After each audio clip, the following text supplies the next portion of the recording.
And yeah, where was I? Sorry about that. Something came up. So yeah, my first introduction to drugs was not gentle, or it wasn't like getting in a couple of grandma's Vicodins. No. I was like 18, and I just went through my first breakup. You know, like devastating. Thought I was gonna die. I lost a lot of weight. I couldn't eat, couldn't sleep. And so my older sister came over and was like, I know what you need. I can help you. And yeah, she ended up we went to this bar in Dearborn, close to Detroit, and she introduced me to crystal meth. That was my first drug I ever did.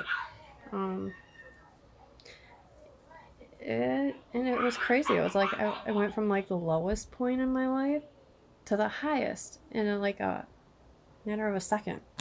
It's like, wow, it's kind of amazing, you know, like I don't care at all anymore. Nothing can affect me.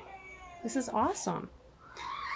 Well, then a day went by, and then another day, and then another day. By the time I knew it, it was 5 days later, and we were still awake, hadn't showered. We were there with like a bunch of men. I'm 18 and she's like 22, and they're like 40s, 50s, you know. We're like out of our minds, you know, smoking all this crystal meth for 5 days straight. And I'm like, sister, we need to go. Like, I need a shower.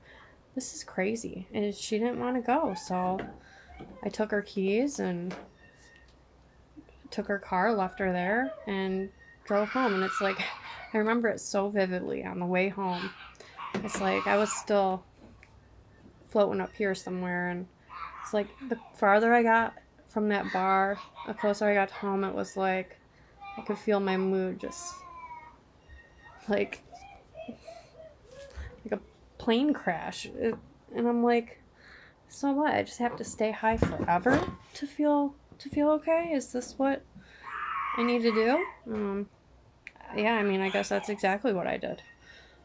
Just not on crystal meth. I never really did that again. No, I switched it up quite a few times.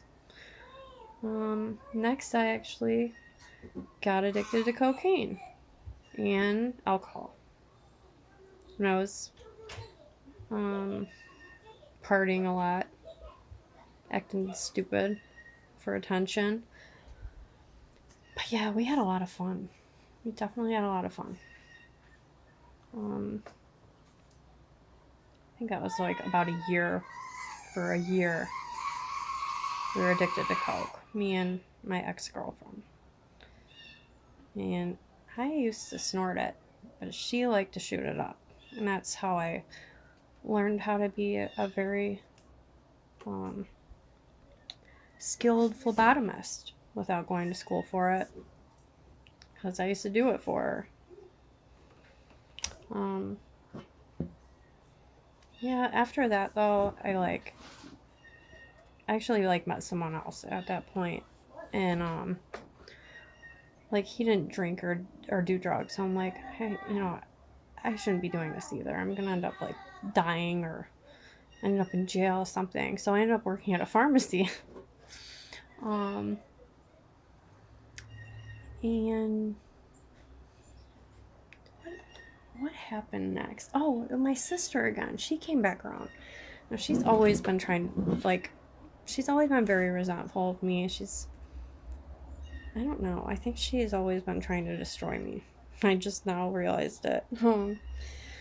But she called me one day when I was at this, you know, my job at the pharmacy. I'd been like clean for maybe 4 or 5 months off cocaine and hadn't been drinking and stuff. And she said, if you leave your job at the pharmacy and drive me to work at the strip club every day, I'll pay you $100 a day.